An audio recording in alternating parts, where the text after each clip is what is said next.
Hello team, welcome to another ATP Geopolitics video with myself, Jonathan MS Pierce. Ukraine War News Update for the 7th of April 2024. Let's get straight to where we normally start. Ukrainian General Staff figures for the Russian losses for the day before. All the usual caveats apply. You can find them in the description to the video below. Slight uptick in personnel lost, and I think, well, okay, first of all, 820 personnel lost. That is significant. 17 tanks lost. That is significant. Well above average. 54 APVs lost. That is a phenomenal number. 54 artillery systems. That is a phenomenal number. 4 multiple launch rocket systems. That is really big for that category. 79 vehicles and fuel tanks is a huge number. It's not the record number, I don't think, but it is massive. And 10 pieces of special equipment. This is another really bad day at the office for the Russians. Now, question is, how much of this can we deem as being accurate? I think the sheer volume of footage that's coming out now of stuff getting blown up, there's a rich vein of confirmatory footage coming out to suggest that this is at least largely accurate.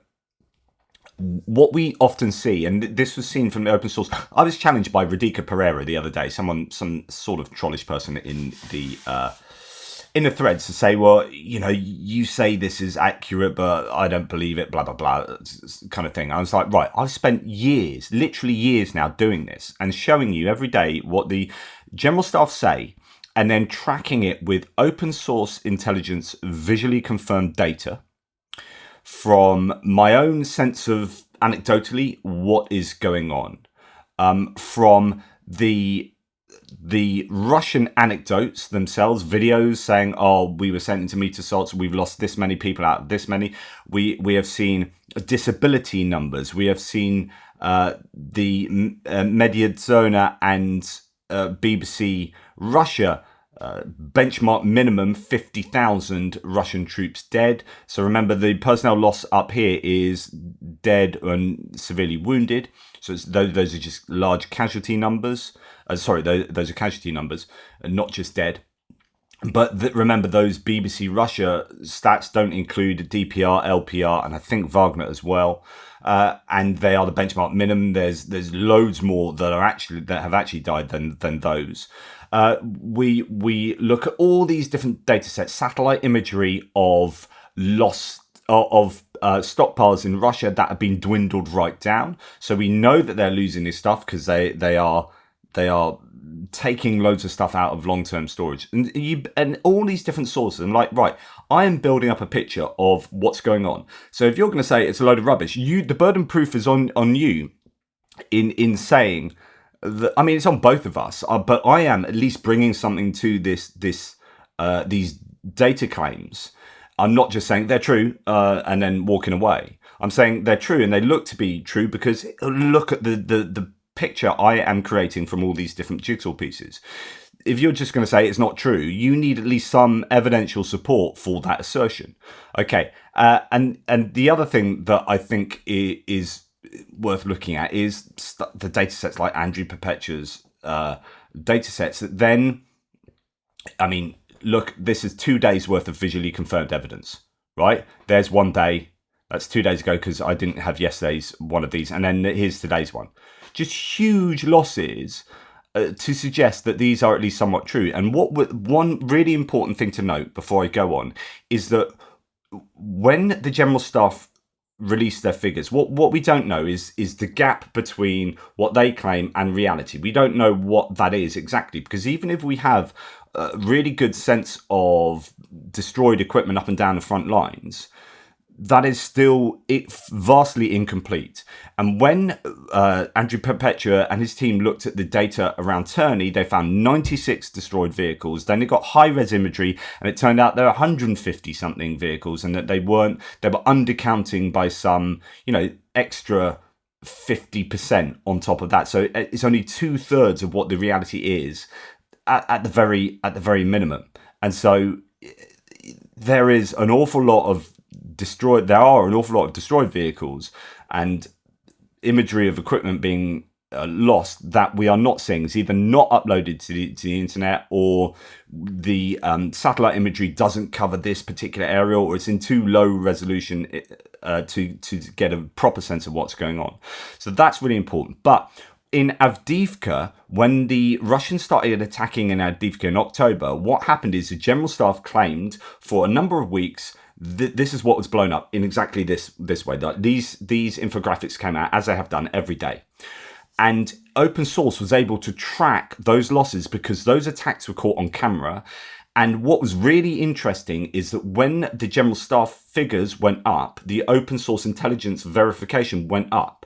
And even though we can't know the exact accuracy of these claims because there is missing data in terms of the visual confirmation, like I've just mentioned, what we do know, at least from the Avdiivka October attacks, is that the General Staff claims are accurate in their trends. Right, so when they claimed, oh, there was a big day here, then open source tracked that with big losses, and it appears to be to the same degree each day. So what was happening is, say they tracked, to say the General Staff claimed that there were 60 lost, and there was 40 on open source, and then the next day they claimed 75, and then open source claimed proportionally the same amount was lost. In other words, it tracks if the General Staff are lying, they are lying, or they're getting it wrong, or whatever it is. If there's a difference between what the General Staff say and reality, then it is consistent what that difference is. And that was found out by the attacks on Avdiivka, which is really good news because it means that these definitely tell us an accurate story if they don't tell us perfectly accurate top-line figures. But I would actually state that the figures themselves are largely accurate as well, and I'll bring into bear all of this other data. I think we have far more justification for believing the Ukrainian General Staff figures than the Russian ones. And it is really frustrating when people come along and say, blah, blah, blah, but don't provide any evidence, counter evidence themselves. It's just a mere assertion. Then we look at this and say, okay, these are really high figures. Can we justify these being high figures? And then, like I was saying, open source comes along and says, open source intelligence comes along and says, we've got particularly high figures on today and yesterday, which tracks with the claims from the Ukrainian General Staff. Right, okay, this is yesterday's stats, and as you can see, we're looking at take out those two pink decoys at the bottom, and you're looking at maybe a 5-to-1 loss ratio, Russian to Ukrainian losses, maybe even more. I don't know. The Ukrainian losses, let's have a look, see if they are high value. No, not really. There's a range of different things there. Nothing individually massively high value. Even the air defense system is a low value air defense. But what's interesting from the Russians' point of view here is that you've got a range of things. The Lancets are still a problem. You've got FPV drones working. You've got Krasnopol, which are laser-guided, precision-guided shells from the Russians. We haven't seen too many of those used over time because the thought is that the Russians just don't have many of these. The Ukrainians were using Excalibur quite a bit previously. They seem to run short of those. We're not seeing too many of those used at the moment, which is the American equivalent, slightly better. It's not laser-guided, but anyway, nonetheless, there's just a range of ways that the Ukrainians are losing their equipment there, which I think is worth noting. Now, of the Russian losses, we've got a Pantsir, which I showed you yesterday, and here is the notching on the tally list of that one. They call it damaged, and I think that's right. We can see how badly it was damaged. Just bomblets dropped on it. Could be used again. Who knows? Recovery vehicle, another Bren 1 damaged, and then we have a number of bits of artillery.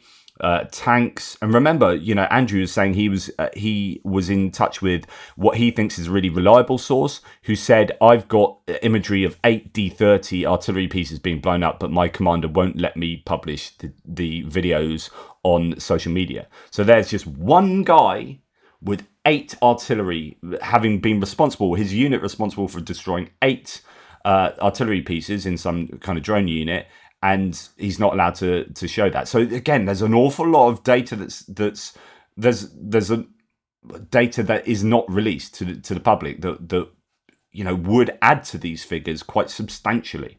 Right, tanks, a number of tanks taken out, and then wow, infantry fighting vehicles. So when you look at 54 being taken out there, and then you think, okay, here's yesterday's figures, and then we're going to see similar in today's figures, the infantry fighting vehicles, BMP 1s and 2s and 3s. This tells us that the Russians are attacking. They are attacking with infantry fighting vehicles, and I'm going to show you footage to confirm this. And they're stacking these vehicles with people, because they're not attacking with the vehicles. They're not throwing an infantry fighting vehicle into a Ukrainian position to hit it with the gun that's on the IFV. They are using these, broadly speaking, as taxis to deliver their troops to particular positions. So if those IFVs are getting blown up, then this explains why a high IFV loss is also meaning a high personnel loss. Okay. So down from the IFVs, we've got a number of APCs, MTLBs. Interesting to notice how many of these are taken out by night vision drones. And we now know Andrew Perpetua's data set is telling us that the Ukrainians have overtaken the Russians in night vision FPV drone usage. And that is then showing up in the data. I mean, that's where they're getting that conclusion from. People like Daniela and the Tochny team who are analysing and presenting the data. It is March's figures for night vision FPV drone are looking like they're a 5-to-1 Ukrainian to Russian use of that, and that's switched from a 3-to-1 Russian to Ukrainian use. So that's a massive turnaround in 1 month, and that's really good news for the Ukrainians. There's lots to be, I think, buoyed up about with regards to the Russian losses at the moment, even though the Ukrainians are losing territory, and we'll dip into that idea in a minute. I mean, there are things geopolitically that are really depressing. America, Slovakia, yesterday presidential election has elected their president on top of the prime minister, who is pro-Russian, and it looks like, that's really bad news. But anyway, there is some good news in terms of Russian losses. Here we have today's stats, and this is a massive list, and admittedly there's some heavy Ukrainian losses, but still 3-to-1 loss. I'm guessing Russian to Ukrainian, maybe 2-to-3-to-1 loss. Now, the Ukrainians have lost some electronic warfare, Bukovel, and some Starlink and surveillance and comms equipment, which is going to hurt them. There's a couple of BM-27 I showed you yesterday. They were taken out by possibly an Iskander missile or a Tornado S, their kind of version of the HIMARS. So that was pretty significant to lose those multiple launch rocket systems, an M777, and then some basic artillery pieces as well. A number of different ways of those getting destroyed. Lancet's still prominent, as well as shelling there. Then we have a tank. We have a Bradley abandoned and then hit by an FPV drone. So that's going to be a bit of a loss. Max Pro, M113, these APCs and whatnot, getting taken out, a few of them. And then a lot of civilian vehicles making up. So artillery and civilian vehicles making up the large amount of losses for the Ukrainians. Now let's look at the value for the Russian losses, and this is pretty significant here. So obviously there's been a big haul of footage dropped. So one piece of footage, I'm assuming, is showing all this electronic warfare equipment destroyed. So some general EW, some Psylocke, some drone suppression bits of kit. This is all good news for the Ukrainians. It's going to be fairly, I think, sort of high value. It depends how big those EW kits are. But it's about taking out Russia's capabilities there, and that's good. Another Brem one, they are losing their recovery vehicles quite widely at the moment, the Russians. Then we have a mine-laying robot. There's footage of that. I'm not showing you that today, but that is definitely caught on camera, or all of these are. That's where they're getting the data from. Some artillery, and then we go down to tanks, including two T90Ms, so two of their best tanks. One abandoned, hit by night vision or caught by night vision FPV drone, and then one damaged, again night vision FPV drone. So we make the same claim about night vision being prevalent for the Ukrainians. And then look at the infantry fighting vehicle and look at the amount of these that are destroyed. So this is a lot of brown there, and brown is good news for the Ukrainians when you see this on the Russian side. There's a lot of destroyed Russian equipment. Almost all of those infantry fighting vehicles are destroyed. APCs, all of them destroyed. Trucks, almost all but one destroyed. Civilian vehicles, about 50% of those loafs are destroyed. Bukanka Scooby-Doo vans are destroyed, the rest damaged. There's just a huge mass of equipment there, and that's going to work in the Ukrainians' favour. So we then look back at the general staff figures and say, are we justified in believing these figures? I think we are certainly on the way to being justified. And then we look at things like war spotting. So another open source intelligence source, rather similar to Oryx, Richard Vereka from War Spotting, said, has Russia run out of ammunition for 2 of its self-propelled guns? There have been no visually confirmed losses for either the 203mm 2S7 or the 152mm Gyatsin S since December, almost 100 days ago. So again, there are different stories that can be, I guess, extracted from data sets. When they haven't lost a certain thing for a long time, it means either they don't have them or they've run out of ammunition for them because they're just not getting destroyed. And it's unlikely that they're just going to be magically protected over and above any other weapon when we've seen them previously get destroyed. And he goes and looks into the details here, gets into the long weeds of data analysis. But I think it's interesting that there are people looking at all these different weapons and pieces of equipment that the Russians are using and losing, and you can propose different theories as to why it is that we're not seeing particular equipment destroyed at any given time. On top of that, left bank of Dnipro River, in the Novozhborivka area, Ukraine reportedly attacked a Russian military base used to repair military equipment with a HIMARS strike there that looks like it's done some serious damage. We've got then a whole just so much footage coming out at the moment. It is insane. So Russia loses 11 pieces of equipment in a repelled attack near Terny, Donetsk. This is not for the first time. Terny has been very costly for them over the last, month, really. As well as of soldiers trophied a damaged tank, Terny has been a focal point of Russian attacks in recent days. Intel spotted an armoured group of Russians moving towards Ukrainian positions in the Crimea sector. Soldiers of the 12th Azov Brigade and 95th Airborne Brigade broke the enemy column. The troops and crews of the enemy vehicles fled, abandoning their equipment. So a high loss in that area. Then we've got a high loss in the Avdiivka area. 25th Air Assault Brigade repelled several attacks in the Avdiivka direction. 16 units of equipment, such as NTLBs, BMPs and tanks, were destroyed. Just really significant Russian losses. And someone else saying, near Avdiivka, this is a general staff, the AFU repelled the most massive Russian attack. 36 tanks and 11 BMPs of the Russian occupiers tried to enter the position. The AFU, the paratroopers, destroyed 15 tanks, including 1 T-90 and 8 BMPs. I'm trying to work out whether this is separate from the previous one, because that sounds like very similar numbers to a previous claim in that area. But then March the 30th, similar claim, and then March the 31st, again, it's just Avdiivka is being very costly, irrespective of whether that is not a new data set. And then I just want to show you this, because I think this is really reflective of how, or representative of how the Russians are using their infantry fighting vehicles and tanks. As I say, they're using them as taxis, not so much to attack with the vehicles themselves.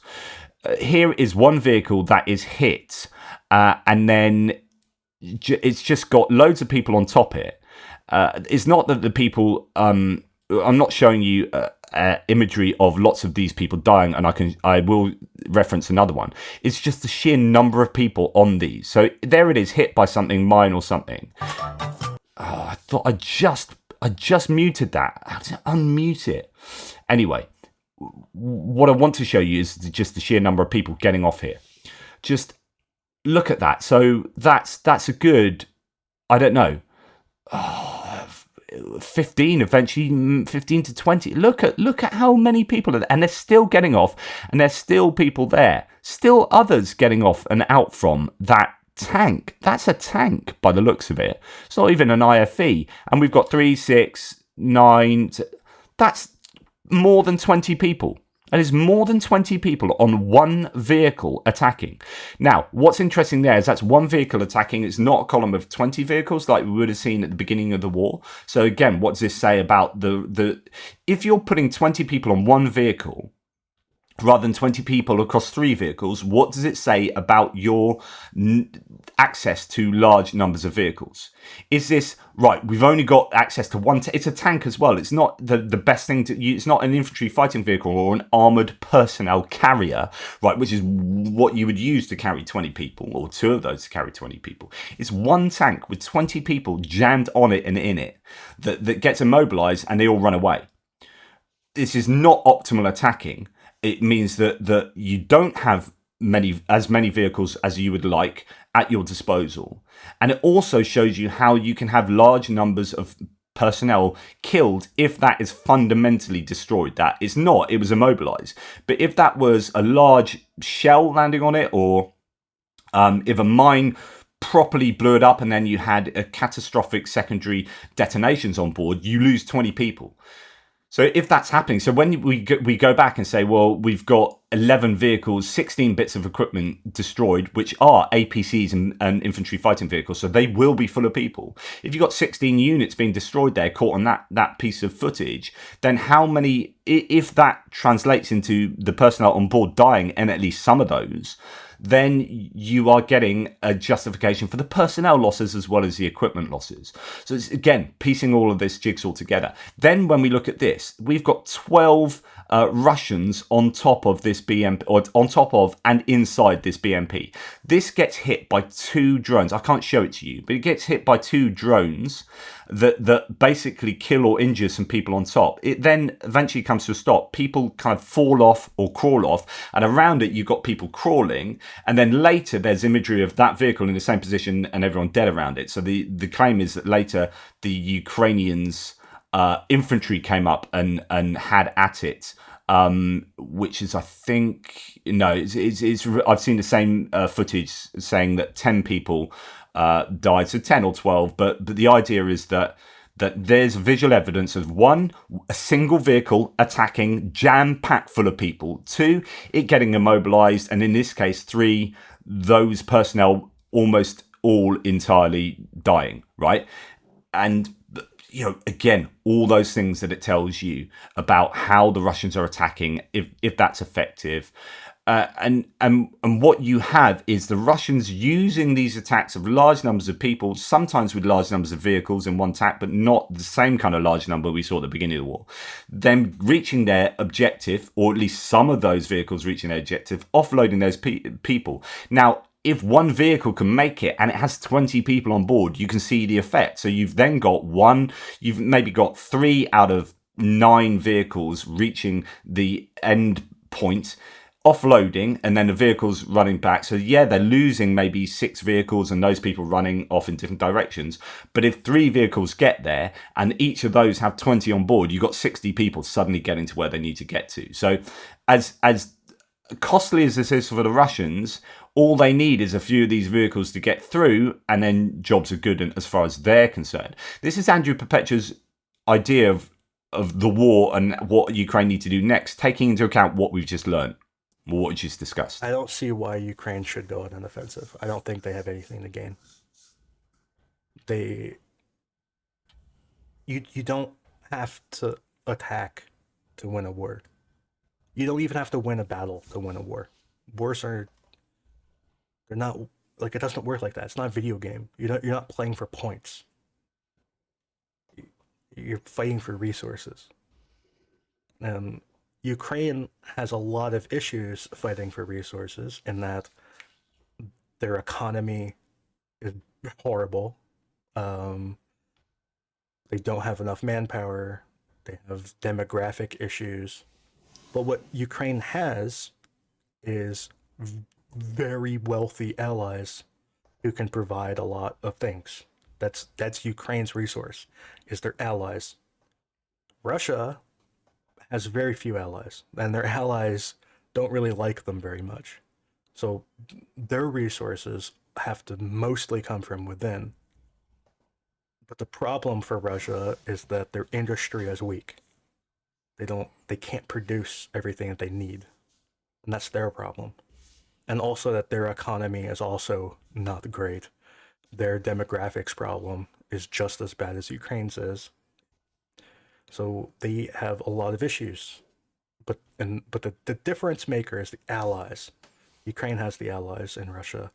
Russia has allies, but their allies are not the allies you want to have. They're which is why Russia is trying to win the war in the information space to undercut the Allies' support of Ukraine. If they can't win on the battlefield, they need to win politically so that the Allies don't provide those vehicles, which is why Slovakia's presidential election yesterday is so important, because Slovakia, and this is where it gets to a really important point that's going to come later in my geopolitical one, but I'll say it now.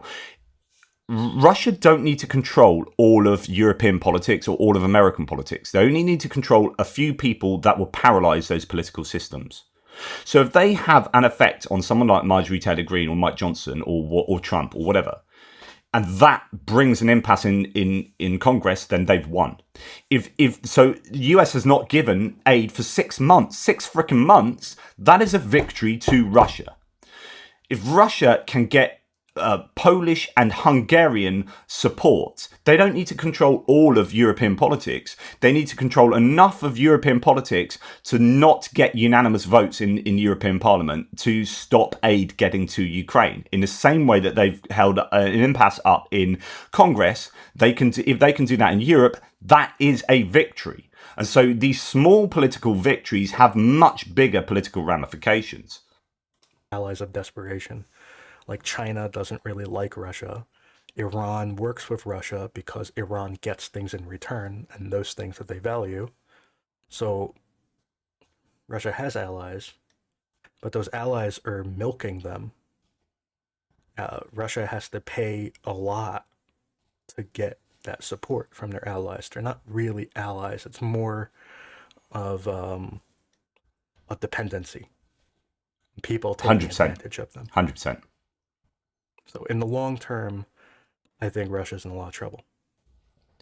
I completely agree with that. And the idea is that you do an active defense. So Ukraine don't need to attack. They need to bleed Russia in all the ways we're seeing. If Russia continue losing the amount of stuff they are losing at the moment for the next couple of months, right, Ukraine might lose territory, but they win the war. Because Russia just runs out of the ability to do attacks. And they'll just eventually be throwing newly conscripted men across fields. And as long as Ukraine can get hold of artillery ammunition to do something about that, then they'll attrit those troops as well. Because at the moment, they're massively attriting the equipment. Right, we're moving on to a bit of an issue. It doesn't look like there's any evidence at the moment for the Morozovsk air base, where we heard that 6 planes were destroyed, 8 were damaged. Satellite imagery is coming out that doesn't seem to be confirming this. So just be wary about evaluating the success of the recent strikes on those air bases. Unfortunately, no damage to Morozovsk either, says Null reports, looking at Brady Africs. No visibly destroyed aircraft in new imagery from Morozovsk air base in Russia following recent Ukrainian drone strikes on the site. Many aircraft have moved since the strikes, and today's imagery shows a plane using the runway.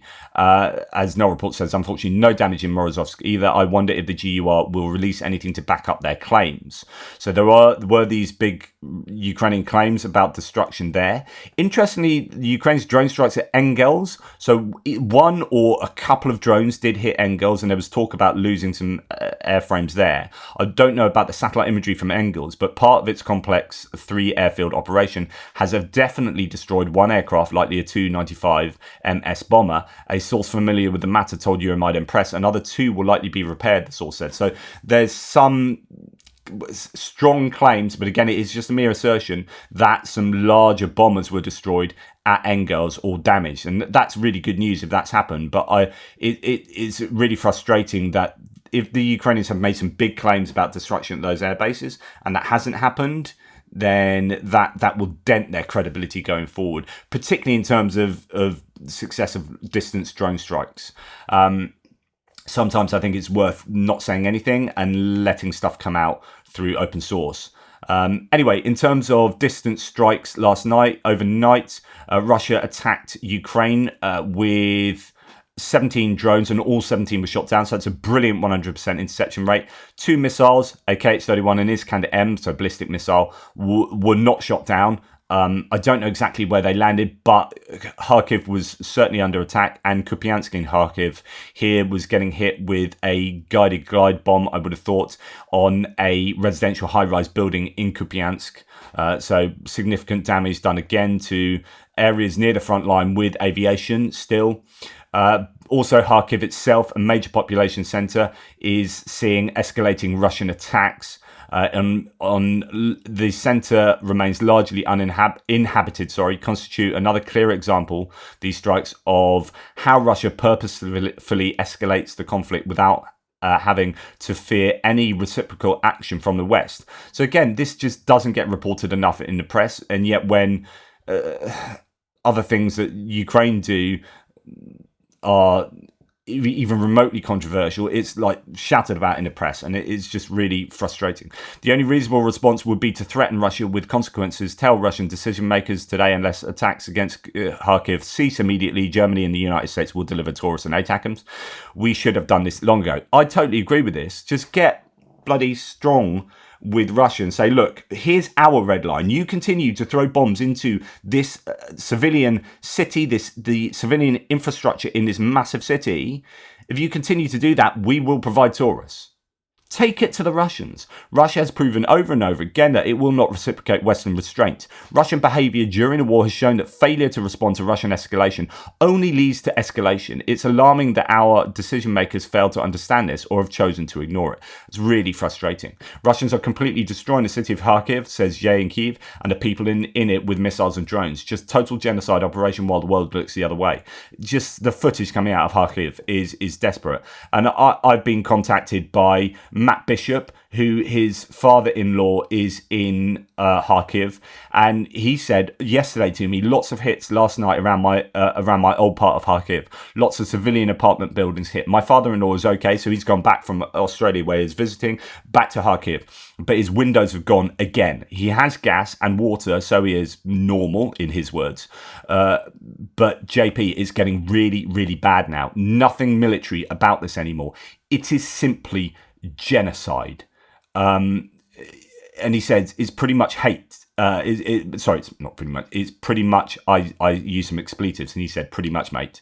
They are trying to burn them in their sleep. People in Kharkiv are starting to sleep every night in basements again. It's like they're trying to get civilians to leave, so it's total speculation, but Kharkiv could be Russia's next military target. And there's lots of theories about, what is going on, why they are doing this to Kharkiv.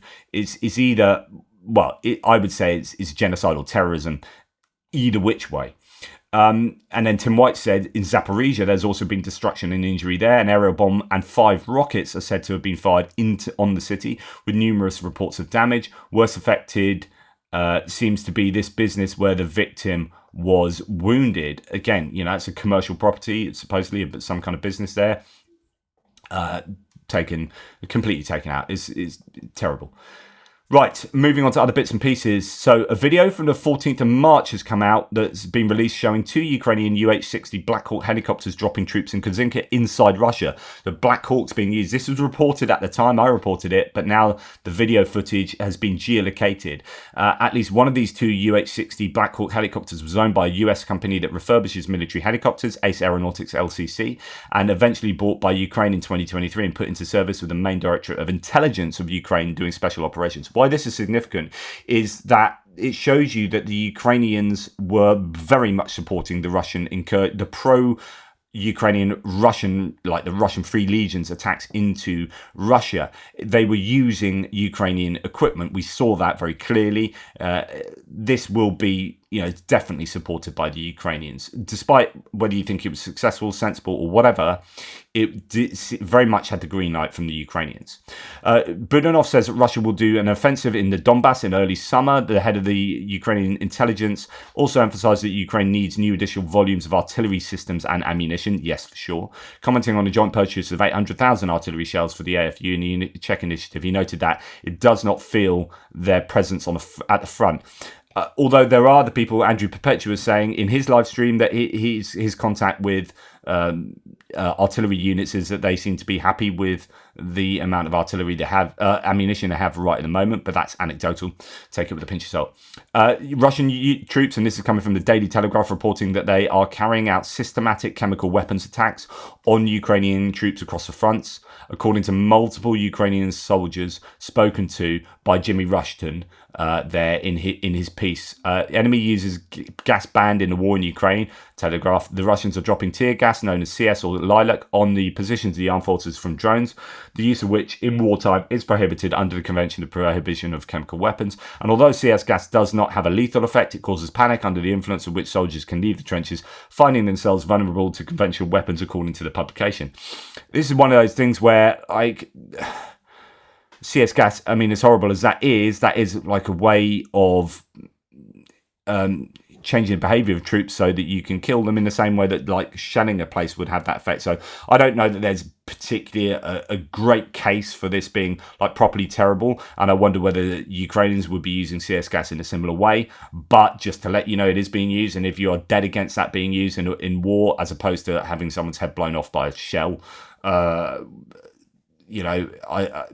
you can have at it. Right. That's not supposed to be there.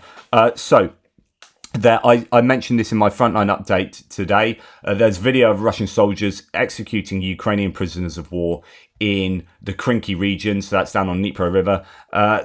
Ukrainian prisoners of war just being executed. It's there on video. I've seen it. It's another example of war crime. Russians just do war crimes, and it's bad. That's who they are.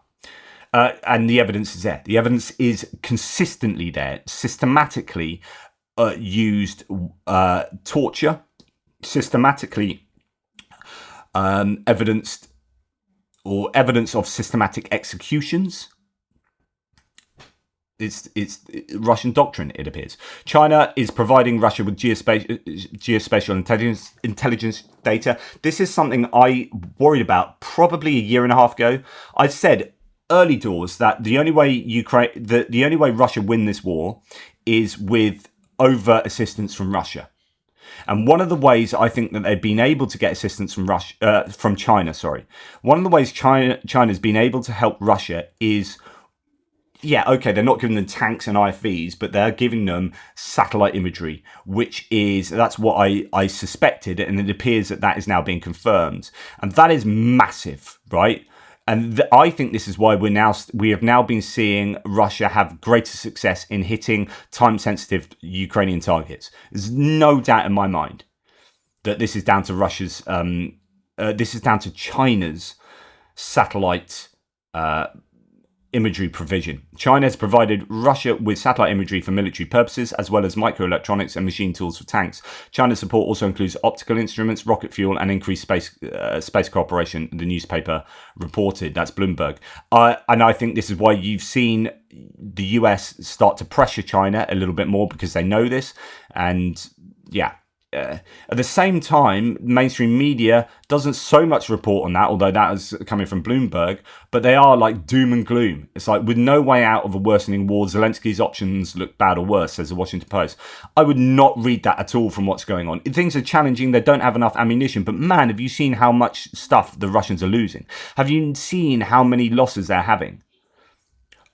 It's phenomenal. So I would read this thoroughly differently to that. But it is challenging for the Ukrainians, and they need loads of help in terms of military assistance, and they need help politically. But it's too easy to give the whole doom and gloom thing for Ukraine, and it's just cheap. I think it's cheap journalism. Another oil refinery in Russia has halted operations. You should report on this, maybe. The management of the Orsk Neft Orgsynthese has declared the suspension of activities at the local oil refinery due to flooding. So good news for Ukraine there. Anyway, that's enough from me. I need to get on, go and visit my parents. So a big old bit of news update, because there's a lot of data to go through. Hopefully that was useful for you, and hopefully you understand where I'm coming from with like feeling somewhat justified in the Ukrainian general staff figures, whilst also recognizing the Ukrainians are going to be losing stuff as well. It's not just a one-way street, but that, like Andrew Perpetua says, Ukraine need to sit back and defend, I think, while gearing up for an eventual offensive. But if they can bleed the Russians such that any gains the Russians make are essentially Pyrrhic, what they want is a Pyrrhic victory whereby the Russians take so many casualties and so many equipment losses in taking their victoriously taking their territories, that they will end up doing. Like Chaziv Yar, if they take Chaziv Yar, they'll go, yeah, we've had victory. But if it cost them a problematic amount of personnel and equipment to the point where they end up losing the war, if you like, on account of losing too much stuff, that's a kind of Pyrrhic victory that the Ukrainians would welcome. Yeah, you can have Chaziv Yar. Yeah, you can take Bedichi. Yeah, you can take Tonyenka or Umansk or wherever near Avdiivka. Fine, you take those places, but we will bleed you for it. And that bleeding will mean that you are in a worse position to defend when we finally get to attack. So that's what I think Ukraine should be thinking about, and almost certainly what they are. They're going to be like scare quotes, like happy with the Russian losses at the moment, even if they are losing certain amounts of territory. Anyway, that's my thoughts. Let me know what you think. Take care. Speak soon.